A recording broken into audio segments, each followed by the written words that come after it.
Laurent Baumel, notre invité, bonjour. Bonjour. Merci d'être avec nous sur BFM TV, membre de la gauche populaire. Vous aviez adressé à Manuel Valls une lettre pour qu'il change un peu sa ligne économique. C'était avec une dizaine d'autres députés. Il y a un possible adoucissement donc de la répartition de ces 50 milliards. Peut-être un geste de Manuel Valls sur les petites retraites. Ça va dans le bon sens ? Ce qui va dans le bon sens, c'est le fait que le nouveau Premier ministre, le nouveau gouvernement comprennent la nécessité de dialoguer avec les parlementaires de la majorité qui sont finalement aussi des gens qui sont au contact des électeurs, qui peuvent faire des remontées utiles du terrain. En revanche, ce qui semble se dessiner, c'est-à-dire cette idée de geste, petit geste pour les petites retraites, etc., n'est pas, de mon point de vue, si ça devait être confirmé, à la hauteur de l'exigence. Car n'oublions pas qu'il y a 3 semaines à peine, nous avons perdu très lourdement les élections municipales. Et le sujet n'est pas simplement d'atténuer à la marge le plan de rigueur qui a été annoncé la semaine dernière. Le sujet, c'est de savoir si nous sommes capables d'être à la hauteur de ces attentes exprimées par nos concitoyens, notamment, par exemple, en améliorant le pouvoir d'achat des couches populaires et moyennes. Alors vous voulez aller plus loin, vous voudriez 35 milliards d'économies environ, pas le plan à 50 milliards d'euros d'économies. Si c'est ce plan de 50 milliards d'euros, a priori c'est celui-là qui va être présenté à l'Assemblée nationale, vous ne voterez pas ce pacte ? On n'en est pas là, on va voir... c'est la semaine prochaine, ça sera proche. Oui, mais bon, d'abord, demain, au Conseil des ministres, on aura une idée plus précise de ce qui va nous être soumis au vote. Pour le moment, on ne le sait pas exactement. Il y a la question des 50 milliards, mais il n'y a pas que cette question-là.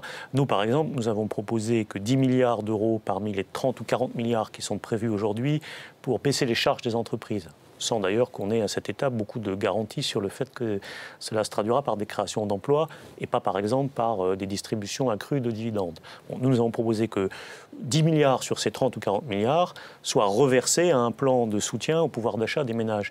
Donc vous voyez, on n'est pas simplement sur la question de savoir si on va bouger quelques millions d'euros ou peut-être 1 ou 2 milliards d'euros pour éviter le gel des prestations sociales pour certaines catégories. Nous, on est sur l'idée qu'au lendemain des élections municipales où les gens nous ont dit « vous nous avez écrasé d'impôts, vous ne vous occupez pas de nos conditions de vie », on pense qu'il faut au contraire faire des gestes importants. C'est ça qui vous gêne, c'est que selon vous, le pacte de Manuel Valls se focalise trop sur les revenus modestes, plus en tout cas que sur les entreprises. C'est la logique du geste, c'est-à-dire on annonce 11 milliards d'euros de gel de prestations et pour montrer qu'on entend évidemment la revendication d'un certain nombre de parlementaires, on dit bon, ben, on va peut-être épargner les plus petites retraites ou telle sous-catégorie.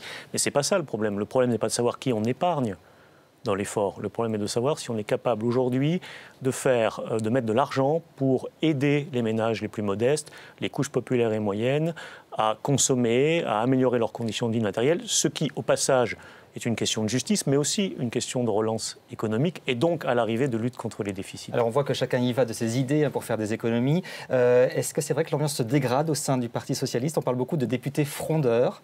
Est-ce que c'est le cas ? Une ambiance qui est détériorée ? Oui, mais il ne faut pas infantiliser le Parlement. Le problème, ce n'est pas la fronde. On n'est pas des enfants. On représente nos territoires, nos électeurs. Non, mais la conséquence, c'est le vote ou pas, c'est ça ? Oui, parce que je crois qu'il faut que la Ve République évolue un peu et qu'on comprenne que nous ne sommes pas dans une monarchie où, à partir du moment où le président a décidé, les députés de sa majorité devraient être la doigt sur le couture du pantalon en train de voter comme un seul homme. On a besoin de discuter aujourd'hui. On est en train de faire des choix très lourds. Je le répète, 30 à 40 milliards de cadeaux fiscaux aux entreprises sans certitude qu'on ait des créations d'emplois, c'est un choix très lourd, ça mérite d'être discuté. Est-ce qu'il ne faut pas faire davantage pour les ménages modestes ? Est-ce qu'il ne faut pas davantage soutenir la consommation ? Est-ce que ce n'est pas ça le rôle de la gauche au pouvoir ? Ce sont des sujets qui sont, à mon avis, nécessaires aujourd'hui de discuter.